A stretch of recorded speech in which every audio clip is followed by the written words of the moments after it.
All right, welcome back for another episode of the Fleet Success Show. I'm your host, Josh Turley, and joined again by wonderful co-host, Steve Saltzgiver, which if you've been a long-time listener to the show, Steve was one of our regulars for a long time, one of our co-hosts, and back in studio today. Yeah, it's actually been a while. Glad to be back. Hey, last time you were in here, the walls weren't black. We were probably still using lapel mics and everything, and it's vastly different. Yeah. Well, glad to have you back in office. I know you and the consultants, you guys are doing your offsite this week, doing some planning for the next trimester. But I wanted to kind of talk through, you were just on a pretty massive study, a long-term engagement we had with a client. And one of the big things that I saw come out of that, as Mark and I talk about all the time, number one metric is availability. Yep. One of the things that you did was you were constantly sending us reports about, hey, here's where we're at, and kind of CCing us on some of the metrics you were tracking. It was really cool from afar to see those metrics improve.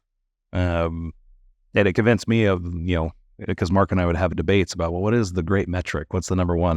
And seeing you do it real time, it convinced me, no, availability is it. Well, I think availability, what else is there if your vehicle's not available, right? Or a piece of equipment. You don't really have a fleet. You have a park. You're not successful. You can't get your mission accomplished.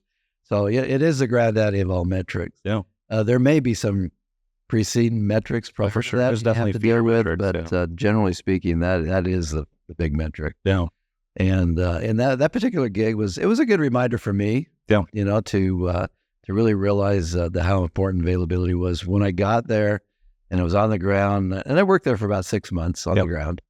And when I got there, availability was somewhere around, probably low 80s, which, 80-20 real people think, oh, that's great. Yeah. That's terrific. But availability is not good unless you're in the high 90s. What would you shoot for? I would always shoot for over 95. Okay. That would be probably my benchmark, my target. Okay. And this gig that we were on, this consulting thing, we got up to 97%. So from the low 80s to 97, just in 6 months, is a pretty good tell. That's a nice, Yeah. So, but there were some things that had to go into that. We had to revamp the preventive maintenance program. We had to educate the team, make them aware of how important this was and why this is important. We corralled all of the stakeholders, something we talk about here on the Fleet Success Show. I had to go out and meet every one of the customers personally, one-on-one. Started asking them questions, how are your vehicles? What's good? What's bad? And I really get a lot of feedback from them to really learn their operation and what their problems were. Yeah. Because a lot of them have challenges, but they didn't really voice their challenges, to the fleet department. Naturally. So you kind of have to go out and solicit that and pull that out of them. Once I understood that, then it was very apparent that availability was the number one issue. Yeah. I probably could have backed into that, knowing that just by looking out in the yard and seeing how many extra vehicles there was. So a spare fleet. There was some telltale signs about spares. But after I really got the feedback from the customers, then I knew that was the issue we had to start working on. And so we put together a weekly report. We called it, the availability weekly report, essentially. And then I sent that to every customer, every stakeholder. They saw what their availability was by their division, when they started, when they, what they were the current. So you wouldn't just send a full roll-up. You would send every customer their own individualized. Well, it was kind of a full roll-up, but they were listed in the roll-up. Okay. Yeah. So everybody saw each other's at the same time. Yep. Okay. Yeah. So that really helped. I've always been a big advocate in all my career. If you can see it, you can improve it. Yeah.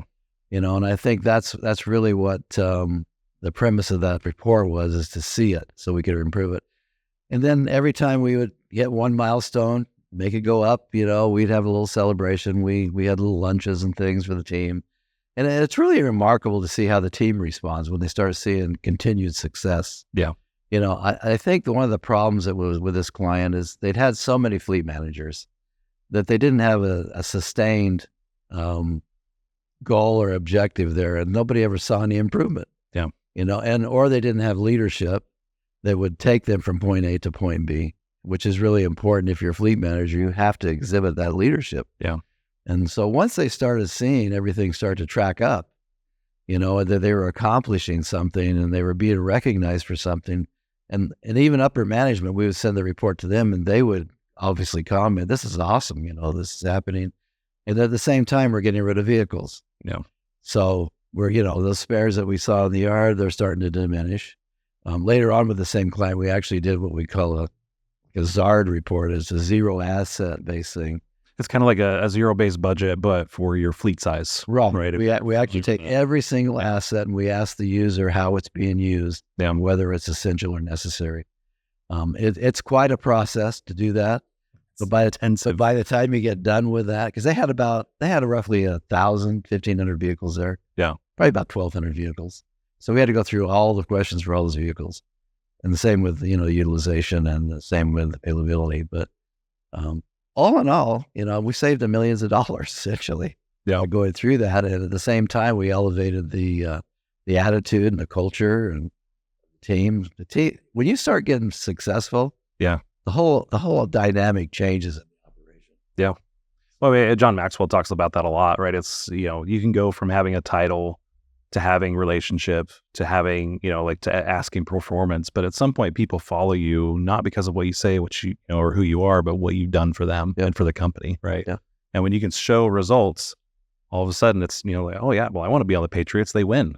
Yes. I don't even care what it's like there. I want to be on that team, and that it starts carrying momentum and you start believing in yourself. It's incredible what that is. The other tangent metric that we had that kind of coupled with availability was preventive maintenance compliance. Yeah.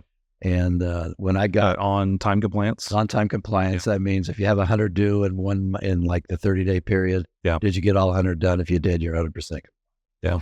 When we got there, I actually used our fleet success scorecard at RTA. Yeah.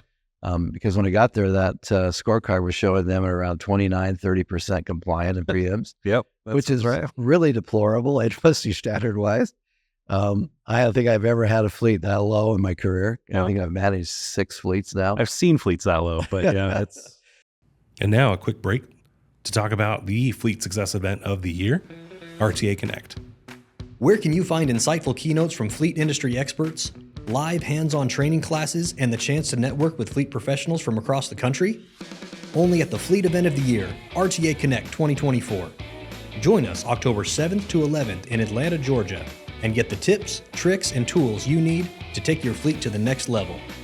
Visit www.rtafleet.com/connect to learn more. So that one, it concerned me greatly as I got into that. But by the time we left there, I'd got it up to a 70% in 6 months. So that's a pretty remarkable improvement. I just actually reached out to them a couple of weeks ago just to ask See how they're doing. They're over 90 now. Look at that. So they're actually almost world class. Sustainable trajectory. That's awesome. Yeah. So, well, and that's such an important, because I think it's a feeder, like you said, a precedent, like a preceding metric. Because if your PM compliance isn't any good, you're going to have a lot more breakdowns, which means a lot more availability issues, which means you got to have more spares. So now you're not right sized. There's just so many cascading effects of not getting your vehicles in on time. And then coupled with the preventive maintenance, they didn't have even checklists. Yeah. So they had tasked the mechanic with doing a preventive maintenance inspection and just had him eyeball it. With no series, like usually you have like a checklist. Okay, check the oil, check the body, check, Well, it was Grandpa's big thing where it's a circle inspection. Exactly. Right? It's like, there's 5 or 6 items in this 3-foot radius. You got to check it. Yeah. So I spent a great deal of time, drafting up checklists and helping him with that. Yeah.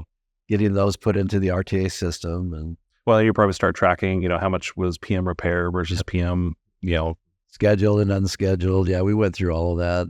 It was pretty, I really felt pretty good about what we accomplished in the short time I was there, and the fact that as I reached out to them, they're still doing that, I think that speaks volumes about what they've done to that culture. Yeah. So when somebody came in, that was part of our engagement there too, was to help hire the next fleet manager, but they've come in and they've sustained the practice, right? Instead of trying to, I don't want to do it all that way. They took that and they ran with it, which is awesome to see. Yeah, that's a good point. We actually went through a recruiting process, hired a top-notch fleet manager. Yeah. And came from the States here and moved over where they were at. And, it really worked out well for them. Well, and that's got to be a challenge too, right? I mean, this is, we're not going to name where the client's at, but it's a Pacific island, right? So you immediately have supply chain issues. I remember talking to the guys up near Whidbey Island in Washington, and they had to have excess inventory just because it took an extra 2 or 3 days to get there. But I can't imagine, being out in Pacific Islands. We had 60 Teslas, and Okay. which where we were, or it was a remote. That's probably And where we were, that was actually a really good application. low maintenance. Yeah. Yeah. Problem is you couldn't get Tesla on the island, and Tesla wouldn't let you work on them. so you had That to is a barge problem. them back and forth. You had to order extra quantities. You had to do all kinds of things because you're right. The supply chain was kind of a nightmare. Yeah. And that was coupled with, just after COVID anyway, just supply chain was a problem anyway. Oh, and they wouldn't come to the island to work on them. You'd have to ship We them. literally had to fly them there Oh, wow. on our dime. Wow. That's an expensive It was road call. expensive. Yeah, it was. It's like the inverse. Yeah, come work in our shop. But, that's the outsourced mechanic, I guess. Interesting. We do the same thing with others too. I mean, Yeah. we had to bring Jeep over. Yeah. We had to bring Sprinter over, Mercedes-Benz. So there was occasions where, when we're kind of remote like that, things happen. And it's very challenging. We just call it island time. Everything moves on island time, Yeah. right? Oh yeah, there is really that too. Yeah. The one thing that was funny about being there is you can't just get up and go and leave the island. No. I got a little island fever there for a while because I was like, because usually in the United States, you could just hop in a car and drive somewhere. Right. Well, here you drive 10 miles Yeah. down to the other side, right? So it was kind of funny. And this is one of the smaller islands too, right? It's not like, because I've driven around, it takes about a day if you want to drive around, like let's say in Hawaii, the big island. But like in Fiji, Samoa, some of those are like very small. Yeah, over that, I think it was in the Pelago area. There's like hundreds of islands. Yeah. That's crazy. What would you say to, new fleet manager coming into a gig and they know that their availability is an issue? What would be your first thing, as you think about your time at this place? What would be your first thing that you looked at? The first thing I did is use the system to find out, exactly where we were. Yeah. So I wanted to get a data set in front of me that I could start to work on. Once I found out the data, then I started, like I said earlier, corralling the customers and getting the fleet department involved and then getting them all to talk to each other. Yeah. And then we set goals. Okay, where do we want to be in 30 days? Where do we want to be in 60 days? Where do we want to be in 6 months? Yeah. And then we just started making progress to that. And I mean, there were setbacks on days. Yeah. On weeks, there was some. I remember a couple of the reports that came through and it was like, hey, this slipped a little bit this week. Yeah. So then we had to sit down and talk about it and do some root cause analysis and say, okay, what happened here? And why did this happen? And, and then we would solve those problems and then we would move forward and we'd do another measure. And, each week everything would either go up or down. It mostly went up. There were some slipbacks occasionally. And fleet managers need to be aware of that. It's going to be expected. It's inevitable. Yeah. And don't get too disappointed in you or your team. Think about the problem and you solve for the problem. Right. Exactly. I think that's probably one of my favorite scenes. You ever watch The Martian with Matt Damon? Yeah. It was one of my favorite scenes. He's just like, well, I'm just going to have to math the shit out of this thing. That's essentially, you're as a fleet manager, you're just going to have to math it, right? And figure out, look at the data. The data will tell you where the problem's at. Look around, talk to the people. The people will tell you where the problem's at. When you were, making this push for availability, you talked about the stakeholders. Yep. And how important was it getting them bought into what you were trying to do? Did they play a role in it? How did they help you succeed? I think the main thing is they wanted to see the data. Okay. They knew there was a problem, but nobody ever communicated, where their vehicles were, how long their vehicles were going to be in the shop. So, we said those are some of the other peripheral targets is we tried to not allow anything to be in the shop more than 24, 48 hours. Yeah. And so we would communicate that back to them, so that we would track that information. And I think that helped them a lot because I think that they felt like fleet, when I got there, they felt like fleet was like a big black hole. Things went in but didn't come out, right? So I think we've got a lot of customers that have seen that before, right? It is just a black hole. But I think once they started seeing progressive improvement, yeah, I think that really changed their attitude as well, and they became more amenable to talking to me. Yeah, there was a few customers that didn't want to talk to me because they had such a bad experience. I won't be here long, and and so other things we did too. We wrote specifications for them, and we helped them get the right vehicles in place. The right vehicle helps for availability. Yeah. A lot of times people just throw something there that may not be suited for that operation. Yeah. Well, you're telling me like for their landscaping truck, they had a big old like Komatsu dump truck Yeah. or something like that. It's just massive. Yeah, we had to do all kinds of stuff like that. They had food trucks without shelves in them. I don't even know how they put the food in there. They had all kinds of Just stack it very gracefully. Yeah. So we made a concerted effort to actually try and get them the right equipment. Yeah. And some of the right equipment was actually there, in some other operation that didn't need that equipment, And So you just shift it from one to the other. Yeah. Or we could just simply buy a rack. Yeah. Put it in. There was Sometimes it's the simplest solution, Oh, cool. Well, any advice for, young fleet managers starting out? They're looking up this mountain. You've been there, you've seen fleets. You came in, you kind of knew what to do. How do they know what to do? one thing I always tell, take your time, take your time to investigate and look at all the data and talk to your stakeholders and find out where exactly you are, kind of get a lay of the land, so to speak. Because I think a lot of people want to make improvements very fast and very quick, and they don't really understand exactly what needs to be improved first. Right. I always tell people it takes, if you've got a really defunct fleet, it takes about 3 to 5 years to get that up to top notch. Well, just the replacement cycle alone. Yes. I mean, so don't get discouraged if things aren't happening fast. One of the things that I learned early on in my career is doing weekly reports. The reason I do that was never for the stakeholders.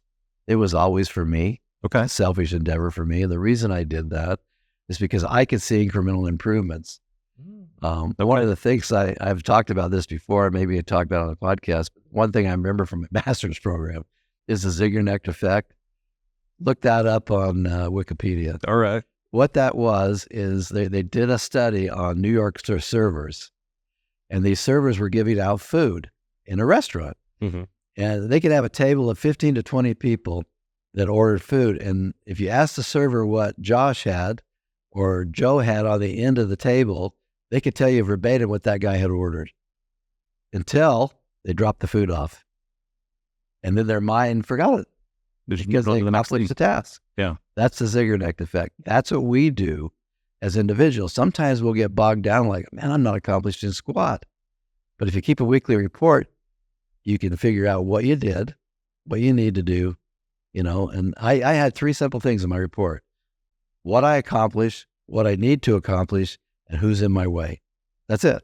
Those are my 3 top sub bullets. Yeah. And so every week I'd say, okay, I accomplished this. Next week I've got to accomplish this list. And to accomplish this list, this guy might be in my way, which I call that clear the path. Yeah. It's an old Covey thing. Yeah. And so I would, then I'd have to go talk to that stakeholder or that fleet person or whoever was involved, or that parts person or whoever it was. Right. And get that resolved and Exactly. move out the way. The other thing too is we had a vendor, very common vendor, did our parts, and parts availability was a huge problem. Yeah. So I tracked their availability, and I tracked all the vehicles down for maintenance, down for parts, and I made them compete with each other because the parts people didn't want to have more down for parts than the maintenance people had down for maintenance, and so there was a couple other things we did as well. Yeah. Well, and I like too, you mentioned, it's just this A, then B, then C. And I think sometimes we get like, oh, well, I got to get my availability from 80 to 95%. And we forget that that's like A to Z. And there's 26 other steps that you got to take in between there to get there. Yep. It's just small incremental improvements every day. And so I like that you were, reporting to yourself weekly to kind of just see what was going on. You always say something else too, which is, about what gets measured gets managed. What's the rest of that sentence? That's pretty much it. What gets measured gets managed. But then what gets measured, managed, and reported improves, right? Improves. Yeah. I swear I'm missing. There's one more in there, but that's essentially the gist of it is that you can measure it and manage it. But if you're publicly reporting that, I thought that was a stroke of genius too, is that you were managing up through that report a little bit of public accountability. And we had TV screens with all the metrics on. We had graphs. I mean, we made it very, very visible. Yeah. So anybody that walked into the shop area could see the improvements. Yeah. Or the unimprovements if we're not improving. Yeah. Fortunately, we improved. So, and we did that on a number of key critical metrics. We had about 4 or 5 metrics that we're tracking. I mentioned 2 of them, which is availability and PM compliance. It wasn't 20? No, you can't manage that many. You and I have talked about that on this podcast. I mean, if you get over 5 metrics, then you've lost your time. Yeah. Okay. Well, Steve, it's always been a pleasure having you back in studio. I always feel, like I'm sitting at the feet of the master listening to you talk sometimes. I love learning from you. And, we're going to get this Riverside thing figured out and get you back on more podcasts. I appreciate it. Yeah, I enjoy it. Yeah. All right. Well, everybody, if you have any questions for Steve, for any of our other consultants or subject matter experts like Facundo or Nathan, shoot us over questions. podcast@rtfleet.com. Love to hear from you. That we love hearing from customers, anybody in the fleet industry, really. This podcast is for you. So until next time. Thank you very much.